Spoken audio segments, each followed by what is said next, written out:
नमस्कार, मैं कमलेश कबीर आपका एक बार फिर स्वागत करता हूं इस नए एपिसोड में। आज के इस एपिसोड में हम बात करेंगे राम मंदिर से जुड़ी हुई राजनीति की। वैसे मंदिर पे किसी धर्म पे राजनीति नहीं होनी चाहिए, लेकिन फिर भी आपको पता है देश भर में कैसे राजनीति चल रही है। राम मंदिर के उद्घाटन की तारीख जो है वो नज़दीक आ रही है। जनवरी 2024 में उसका उद्घाटन होना है और उससे पहले जो राम मंदिर ट्रस्ट का जो न्यास है उसकी तरफ से अलग अलग दलों के अलग अलग पार्टियों के नेताओं को निमंत्रण दिया जा रहा है, या हम ये भी कह सकते हैं कि कुछ को दे दिया गया है, कुछ का जो है वो बाकी रहता है। तो अब कौन कौन सी पार्टी को, कौन कौन से लीडर्स को जो है वो इसका निमंत्रण दिया जाना बाकी है और उनको कब तक दिया जाएगा या नहीं दिया जाएगा, ये एक देखने का वाला विषय होगा। लेकिन इससे पहले मोटे तौर से अगर हम बात करें तो इस वक्त जो है वो कांग्रेस पार्टी जो है वो राम मंदिर के मुद्दे पे बुरी तरह से फंसती हुई नजर आ रही है। अब बुरी तरह कैसे फंस रही है उसको भी हम समझते हैं। आपने देखा होगा कि पहले जब तक राम मंदिर का जो उद्घाटन का जो निमंत्रण था कांग्रेस पार्टी को नहीं दिया गया था, तब तक जो है वो लगातार एक मुद्दा बनाया जा रहा था कि हमें जो है वो निमंत्रण नहीं मिला है और इसमें जो है वो भारतीय जनता पार्टी और आरएसएस जो है वो राजनीति कर रहे हैं। अब उनको निमंत्रण जो है वो दे दिया गया है। मल्लिकार्जुन खड़गे और सोनिया गांधी, इन दोनों को जो है वो राम मंदिर का उद्घाटन का निमंत्रण मिल चुका है। लेकिन अब स्थिति ये बन रही है कि ना ये बनते जा रहा कि जाना है या नहीं जाना। कांग्रेस पार्टी में असमंजस की स्थिति बनी हुई है, या हम इसको कहें कि अभी जो है वो निर्णय ले पाना कांग्रेस पार्टी के जो है वो बस में नहीं बन रहा है। अब ऐसा क्यों, उसको भी हम समझ लेते हैं। कांग्रेस पार्टी की अगर हम बात करें तो हमेशा से जो है वो जब से भारत आजाद हुआ है उसके बाद में मुस्लिम तुष्टीकरण का ये हमेशा से आरोप लगा रहा है, और ये इस आरोप में सच्चाई क्या है वो भी हम समझ लेते हैं। आपको पता होगा जब बाबरी मस्जिद का विध्वंस हुआ था उसके बाद से लगातार, चाहे उत्तर प्रदेश हो चाहे और भी जो स्टेट हो जहां पे मुस्लिम आबादी ज्यादा है, वहां पे कांग्रेस पार्टी का होल्ड धीरे धीरे वोटर जो है वो कम हुआ है। और उसकी जगह हम देखेंगे मुलायम सिंह यादव की पार्टी, समाजवादी पार्टी ने उसका फायदा उठाया, मायावती ने उठाया, और आज कांग्रेस की क्या स्थिति बनी हुई है वो भी आपने देखा। जबकि इनके जो प्रमुख जो नेता थे, इंदिरा गांधी से लेके सोनिया गांधी, राहुल गांधी, अगर हम अमेठी, रायबरेली, इन सीटों की बात करें तो ये इनकी जो है वो परंपरागत और जिसको बोलते हैं कि विरासत में मिली हुई सीटें मानी जाती है। लेकिन उस स्टेट में जो है वो कांग्रेस पार्टी का क्या अभी वजूद रह गया, वो एक सोचने वाली बात है।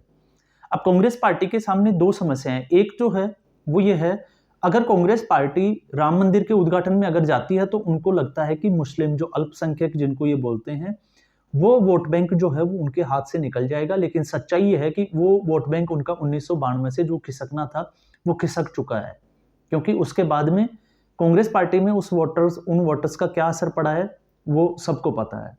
तो इसमें अगर कांग्रेस पार्टी ये सोचती है कि राम मंदिर के वहां अगर उद्घाटन में जाते हैं और मुस्लिम वोट बैंक जो है वो उसके हाथ से निकल जाएगा, तो ये उनका जो है वो सोचना गलत होगा। ऐसा इसलिए क्योंकि उनका ऑलरेडी जो मुस्लिम बैंक है वो हाथ से निकल चुका है। दूसरा अगर हम बात करें, उसके बाद में कांग्रेस पार्टी ने एक कोशिश की, क्योंकि 14% के आसपास जो है वो मुस्लिम आबादी है, इसके अलावा हिंदू आबादी। अब हिंदू आबादी की अगर हम बात करें तो भारतीय जनता पार्टी का जब से रथ यात्रा निकली है गुजरात से 1992, जब से ये बाबरी विध्वंस हुआ, उसके बाद में हिंदुओं ने जो है, क्योंकि इनका एक एजेंडा रहा है, राम मंदिर मैनिफेस्टो का पार्ट रहा है, तो उसमें जो है वो लगातार इनका वोट बैंक बढ़ा है। अब ऐसी स्थिति में जब अब सब देखा होगा कि डिबेट्स वगैरह में 80 और 20 का जो है वो लगातार बोला जाता है, 80% 20% हिंदू और मुस्लिम जो है वो राजनीति की जाती है। अब ऐसी स्थिति में जो है वो हिंदुओं का वोट बैंक जो है वो बीजेपी की तरफ शिफ्ट हुआ है और उसका फायदा भी उठाया। अब उसको देखते हुए कांग्रेस पार्टी ये समझ गई थी। इसके बाद में आपने देखा होगा कि कांग्रेस पार्टी सॉफ्ट हिंदुत्व की राजनीति शुरू की, और सॉफ्ट हिंदुत्व कब से शुरू हुआ? गुजरात के चुनाव से।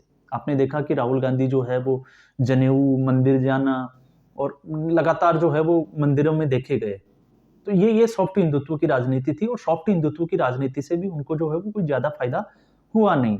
और अभी भी हमने देखा कि राम मंदिर में इस मुद्दे के बाद में जब भारत जोड़ो यात्रा जब कांग्रेस पार्टी ने, राहुल गांधी ने शुरू की थी सितंबर से जनवरी तक, उसके बाद में जब 5 राज्यों के चुनाव हुए तो तेलंगाना को अगर हम छोड़ देते हैं तो तेलंगाना के अलावा छत्तीसगढ़ और राजस्थान में उनकी जो सरकार थी वो हाथ से भी निकल गई, और ये जो है वो उत्तर भारत का एक क्षेत्र जिसको हम कहते हैं कि हिंदी भाषी क्षेत्र, तो यहाँ से जो है वो लगातार कांग्रेस पार्टी की देखने को मिली है। अब जहाँ राजनीति की बात करते हैं तो कांग्रेस पार्टी जो है वो ना संवैधानिक ढांचे की बात कर पा रही है। जैसे सीपीएम को जब राम मंदिर का निमंत्रण भेजा गया तो सीताराम येचुरी ने संविधान का हवाला देते हुए बोला कि हम लोग जो है वो एक धार्मिक उसमें आयोजन में जो है वो एक राजनीतिक पार्टी के तौर पे वहां पे नहीं जाएंगे। तो कांग्रेस पार्टी जो है वो ऐसा भी नहीं कर पा रही, क्योंकि उनको ये लगता है कि ऐसा करने से हो सकता है हिंदू वोट जो है वो फिर पूरी तरीके से भारतीय जनता पार्टी के फेवर में चला जाएगा। अब कांग्रेस पार्टी की जैसी स्थिति बनी हुई है वैसी स्थिति जो है वो विपक्षी गठबंधन की। तो एक सबसे बड़ा जो कयास ये लगाया जा रहा है, क्या राम मंदिर के मुद्दे पे जो है वो गठबंधन में टूट हो जाएगी? तो इसके आसार जो है वो देखे जा सकते हैं, क्योंकि अखिलेश यादव जो है वो लगातार ये कह रहा है कि हमें अभी तक निमंत्रण नहीं मिला है, लेकिन अगर निमंत्रण मिलेगा तो वो वहां पे जरूर जाएंगे। अब जब सनातन और हिंदू धर्म की बात करते हैं तो उसमें देखो डीएम के स्टालिन उदयनिधि, उनके बेटे उदयनिधि स्टालिन ने जो डेंगू, मलेरिया और कोरोना जैसे वायरस के साथ में जो है वो हिंदू धर्म और सनातन धर्म की जब कंपेयर किया, तुलना की, तो उसके बाद में आप देखिए कांग्रेस पार्टी ने इसका कहीं भी जो है वो मीडिया के सामने या प्रेस कॉन्फ्रेंस करके इसका खंडन नहीं किया, और उसका नतीजा क्या हुआ, इसका नुकसान जो है वो सीधे तौर पे कांग्रेस पार्टी को झेलना पड़ा। तो अब कांग्रेस पार्टी तय नहीं कर पा रही है कि राम मंदिर के उद्घाटन में जाएं या नहीं जाएं, क्योंकि जाते हैं तो इनको लगता है कि इनका मुस्लिम वोट बैंक जो है वो हाथ से निकल जाएगा, और अगर नहीं जाते हैं तो हिंदू विरोधी जो अभी एक धारणा जो बनी हुई है कि कांग्रेस पार्टी हिंदू विरोधी है। और हिंदू विरोधी कैसे हैं, आपको पता होगा, आपने एक वीडियो में बात भी की थी। साउथ के जो नेता आते थे डीएस बालू, उनको ने और यूपीए की जो सरकार थी, तो यूपीए की सरकार ने जो है उनके ही वकील ने राम सेतु को एक काल्पनिक करार किया था। एक रामायण में जो राम के जो पात्र हैं उनको भी काल्पनिक करार दे दिया था। तो ऐसी स्थिति में अब जो है वो जब फैसला आ गया राम मंदिर का, लेकिन उसके बाद में कई बार ये ट्विस्ट भी देखने को मिलता है कि कांग्रेस पार्टी के कई नेता ये कहते हैं कि जो राम मंदिर के जो ताले खुलवाए थे वो राजीव गांधी ने खुलवाए थे। तो क्रेडिट लेने की कहीं ना कहीं जो है वो कोशिश भी की जा रही है, लेकिन उस खुलकर जो है वो सामने नहीं आ पा रहे। और इसका जो है अब धीरे धीरे आप देखिए, जब से इनको 4 से 5 दिन हो गए इनको निमंत्रण मिला हुआ है, लेकिन उसके बाद में अब तक जो है वो कांग्रेस पार्टी डिसीजन नहीं ले पा रही, और इसका जो फायदा है वो भारतीय जनता पार्टी लगातार उठा रही है। और ऐसे ही अगर ये चलता रहा, अगर असमंजस की स्थिति 15 से 20 दिन और रही, तो एक माहौल तैयार हो जाएगा, और माहौल ये होगा कि कांग्रेस पार्टी जो है वो राम को मानती नहीं है और ये राम के खिलाफ है, जैसा कि पहले लोगों के सामने जो धारणा बनी हुई थी, और एक हिंदू विरोधी धारणा। फिर जो है वो सॉफ्ट हिंदुत्व का कार्ड अब तक वैसे चला नहीं है, फ्लॉप साबित हुआ है, लेकिन आगे भी अभी यही लग रहा है कि कांग्रेस पार्टी का सॉफ्ट हिंदुत्व का कार्ड भी जो है वो अब नहीं चलेगा। साथ में आपको पता होगा 14 जनवरी जब से राम मंदिर की जो है वो प्राण प्रतिष्ठा के जो समारोह जो आयोजित होने हैं, तभी से जो है वो राहुल गांधी और कांग्रेस पार्टी ने घोषणा की है कि वो भारत न्याय यात्रा एक शुरू करेंगे। और अब की बार जो है वो होगा पूर्व से लेकर पश्चिम तक। पिछली बार भारत जोड़ो यात्रा उत्तर से दक्षिण तक थी, अब पूर्व से पश्चिम, और ये लगभग जो है वो 6200 किलोमीटर के आसपास होगी। उन्होंने जो है वो स्टेट चुना है वो है मणिपुर, क्योंकि मणिपुर में जो है मणिपुर पिछले 1 साल से अशांत है। आपको पता होगा कुकी और मैतेई समाज एक कोर्ट के निर्णय के बाद में जो है वो आपस में आमने सामने खड़े हैं, और उसी हिंसा को जो है संसद में भी आपने देखा कि विपक्ष ने कैसे हंगामा किया था, और अब भी जो है वो कांग्रेस पार्टी और विपक्ष ये चाहेगा कि उसको जो है वो मुद्दा बनाया जाए। तो ये यात्रा जो है वो मणिपुर से शुरू होगी, और यात्रा का जो समय रखा गया है वो ठीक राम मंदिर के उसी तिथि के आसपास जो है वो रखा गया है। तो इससे भी ये इशारा मिलता है कि ये जानबूझ के रखा गया है, ताकि एक बहाना दिया जा सके कि राम मंदिर के फंक्शन में राहुल गांधी क्यों नहीं जा रहे, क्योंकि वो भारत न्याय यात्रा की शुरुआत कर चुके हैं और वो भारत न्याय यात्रा में बिजी है। लेकिन अब कांग्रेस पार्टी को जब लगातार ये पूछा जा रहा है, आप ये देखिएगा कि कल भी जो है वो उनके कुछ नेताओं के स्टेटमेंट आए हैं, जयराम रमेश के, कि अभी जो है वो कांग्रेस पार्टी ने तय नहीं किया कि जाना है या नहीं जाना है। तो अभी जो है वो कांग्रेस पार्टी का कोई स्टैंड जो है वो क्लियर नहीं है। लेकिन फिर भी जितने भी जो पॉलिटिकल पंडित है, राजनीतिक विश्लेषक है, उनका मानना है कि कांग्रेस पार्टी को जरूर जाना चाहिए। क्यों जाना चाहिए उसको भी हम थोड़ा सा समझ लेते हैं। जाना इसलिए चाहिए क्योंकि 1992 से अगर कांग्रेस पार्टी ये सोचती है कि उसका मुस्लिम राम मंदिर में उद्घाटन समारोह में जाने से अगर उसका मुस्लिम वोट हाथ से निकल जाएगा, तो राजनीतिक विश्लेषकों का भी मानना यह है कि उनका जो जितना वोट बैंक हाथ से निकलना था वो वोट बैंक उनके हाथ से जा चुका है। अब उससे कोई जो है वो ज़्यादा कोई नुकसान होने वाला कांग्रेस पार्टी को नहीं है। लेकिन अगर कांग्रेस पार्टी इस समारोह में जाती है तो हो सकता है कि हिंदुओं का वोट बैंक जो है, जो हिंदू कोर वोट रहा है कांग्रेस पार्टी का, शायद वो बना रहे। लेकिन अगर नहीं जाती है तो इस कोर वोट का हाथ से निकलने का जो है वो सबसे ज़्यादा नुकसान जो है वो कांग्रेस पार्टी का होगा और इसका सीधा तौर पे जो है वो फायदा उठाया जाएगा भारतीय जनता पार्टी को।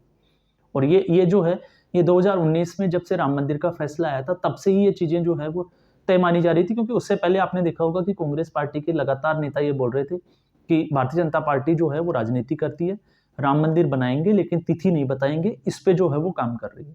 लेकिन जैसे ही सुप्रीम कोर्ट का फैसला आया फिर उसके बाद में एक ट्रस्ट बना और उसके बाद में जब ये घोषित किया गया, जब से तिथि आई है कि राम मंदिर का जो है वो जनवरी 2024 में उद्घाटन होगा, उसके बाद से जो है वो लगातार कांग्रेस पार्टी का जो है असमंजस की स्थिति हम कहें या इसको जो कहें कि कांग्रेस पार्टी की टेंशन कह दें चाहे चिंता जो है वो लगातार बढ़ती जा रही है जैसे जैसे तारीख नज़दीक आ रही है। और सिचुएशन ये है कि ना जाते बन रहा है ना रुकते बन रहा है, क्योंकि दोनों ही स्थिति में जो है वो कांग्रेस पार्टी को ये लग रहा है कि दोनों अगर जाते हैं तो भी नुकसान होगा और नहीं जाते हैं तो भी नुकसान होगा। और इसीलिए हम कह सकते हैं कि भारतीय जनता पार्टी की भी ये राजनीति हो सकती है। और राजनीति जो है जितने भी जो राजनीतिक दल है वो राजनीति करने के लिए ही जाने जाते हैं, तो इसका सीधे तौर पे जो है वो कहीं ना कहीं 2024 में तो जो है वो फायदा भारतीय जनता पार्टी को होता हुआ दिख रहा है।